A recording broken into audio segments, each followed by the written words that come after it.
हूं साक्षी राय और आप देख रहे हैं खरी बात न्यूज। जैसा कि आप जानते हैं, खरी बात न्यूज इन दिनों मध्य प्रदेश विधानसभा के चुनाव पर पूरा फोकस कर रहा है।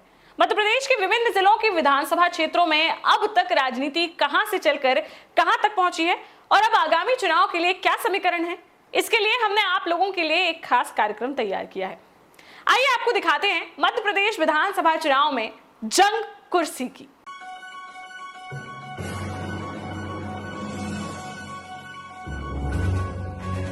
जंग कुर्सी की मैं आज बात करेंगे विधानसभा कोलारस की।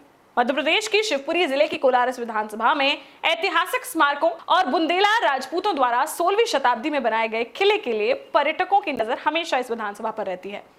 देश की बेहद महत्वपूर्ण आगरा मुंबई हाईवे पर स्थित कोलारस विधानसभा क्षेत्र में आज भी ग्रामीण क्षेत्रों में विकास की गंगा का अभाव है। कोलारस क्षेत्र के गांव में गरीबों और मजदूरों के लिए कोलारस का बाजार ही दिल्ली का चांदनी चौक और पालिका बाजार है। इस क्षेत्र में काली मिट्टी और सिंचाई के पर्याप्त साधन होने के कारण किसान सामान्य फसलों की अपेक्षा टमाटर, शिमला मिर्च सहित अच्छी फसलें पैदा करता है। कोलारस विधानसभा क्षेत्र के अब तक के राजनीतिक सफर पर अगर नजर डालें तो आरक्षण में अनुसूचित जाति के लिए आरक्षित कोलारस विधानसभा क्षेत्र में 1972 के चुनाव में कांग्रेस के मजबूत संगठन के बावजूद भारतीय जनसंघ के जगदीश प्रसाद वर्मा ने 26,172 वोट पाकर कांग्रेस के चिंतामणि को लगभग 11,000 वोटों से चुनाव हराया था।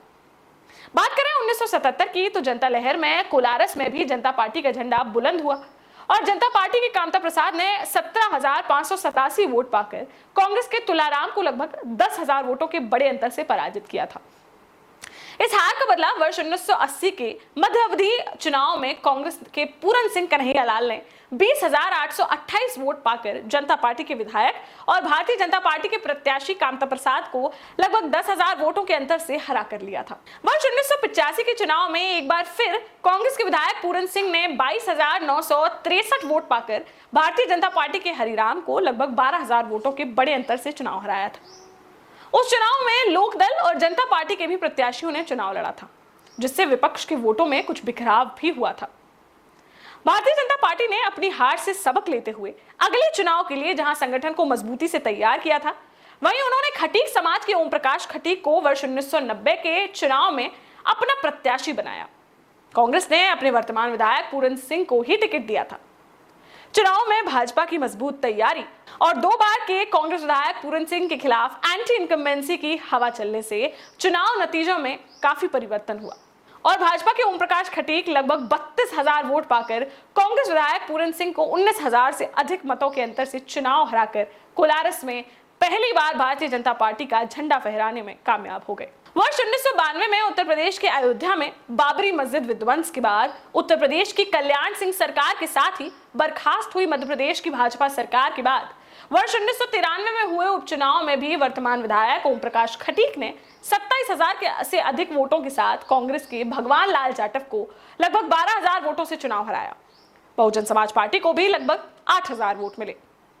लगातार 2 चुनाव में भाजपा से मिली करारी हार का बदला कांग्रेस ने 1998 के चुनाव में लिया, जब कांग्रेस के पूरन सिंह बेदिया ने 35,910 वोट पाकर भाजपा के 2 बार के विधायक ओम प्रकाश खटीक को लगभग 3,000 वोटों से पराजित करके दिग्विजय सिंह की सरकार बनाने में भागीदारी निभाई। वर्ष 2003 में भाजपा की फायर ब्रांड नेत्री साध्वी उमा भारती के मध्य प्रदेश में चलाए गए दिग्विजय सिंह सरकार को उखाड़ने के अभियान में शिवपुरी के कोलारस विधानसभा क्षेत्र की जनता ने भी पूरा साथ दिया और भाजपा के प्रत्याशी पूर्व विधायक ओम प्रकाश खटीक ने लगभग 51,000 वोट पाकर कांग्रेस की अंगूरी देवी राजेश जाटव को लगभग 32,000 वोटों के रिकॉर्ड अंतर से पराजित कर दिया। बहुजन समाज पार्टी के सुअलाल जाटव ने भी 18,000 वोट पाकर बहुजन समाज पार्टी की ताकत दिखाई। इसके बाद वर्ष 2008 के विधानसभा चुनाव के पहले कोलारस विधानसभा क्षेत्र के आरक्षण में बदलाव हुआ, पर यह सीट सामान्य हो गई, जिसके बाद पहली बार विधायक बनने का सौभाग्य भारतीय जनता पार्टी के देवेंद्र जैन पट्टेवाले को मिला, जिन्होंने 31,199 वोट पाकर कांटे के मुकाबले में कांग्रेस के राम सिंह को मात्र 238 वोटों से पराजित करके मध्य प्रदेश की विधानसभा में कदम रखा। चुनाव में बहुजन समाज पार्टी ने भी मजबूत उपस्थिति दर्ज की। बीएसपी के प्रत्याशी लाखन सिंह बघेल को लगभग 20,000 वोट मिले।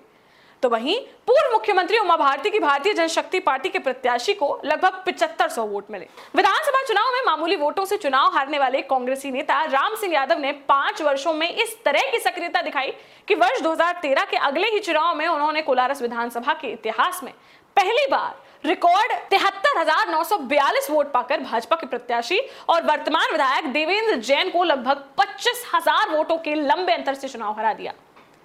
इसी चुनाव में विधायक बने राम सिंह यादव के सजातीय और बहुजन समाज पार्टी के प्रत्याशी चंद्रभान सिंह यादव को 23,920 वोट मिले। शिवपुरी जिले की राजनीति में हुए फेरबदल और भारतीय जनता पार्टी की बढ़ती लोकप्रियता ने शिवपुरी सदर सीट पर 2 बार कांग्रेस से चुनाव लड़कर हार चुके वीरेंद्र रघुवंशी को प्रभावित कर रखा था।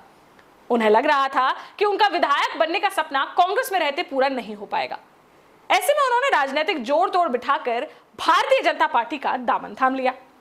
भारतीय जनता पार्टी ने भी उनके जनाधार और सक्रियता को ध्यान में रखते हुए 2018 के चुनाव में कोलारस विधानसभा सीट से वीरेंद्र रघुवंशी को टिकट दे दिया।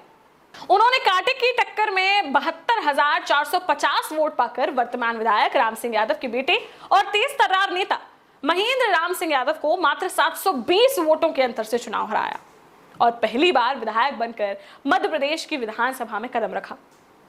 इस चुनाव में भी बहुजन समाज पार्टी के प्रत्याशी अशोक शर्मा गुरु जी को 16,000 से अधिक वोट मिले।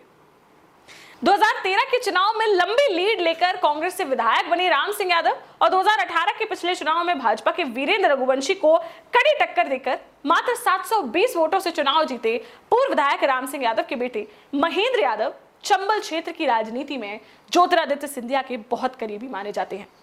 यही कारण रहा कि जब 2020 में ज्योतिरादित्य सिंधिया ने कांग्रेस के विधायकों को तोड़कर भारतीय जनता पार्टी का दामन थामा, तो कोलारस में भारतीय जनता पार्टी के सिटिंग विधायक वीरेंद्र रघुवंशी के होते हुए भी कांग्रेस से लड़कर चुनाव हारने वाले महेंद्र राम सिंह यादव सिंधिया के साथ भारतीय जनता पार्टी में शामिल हो गए।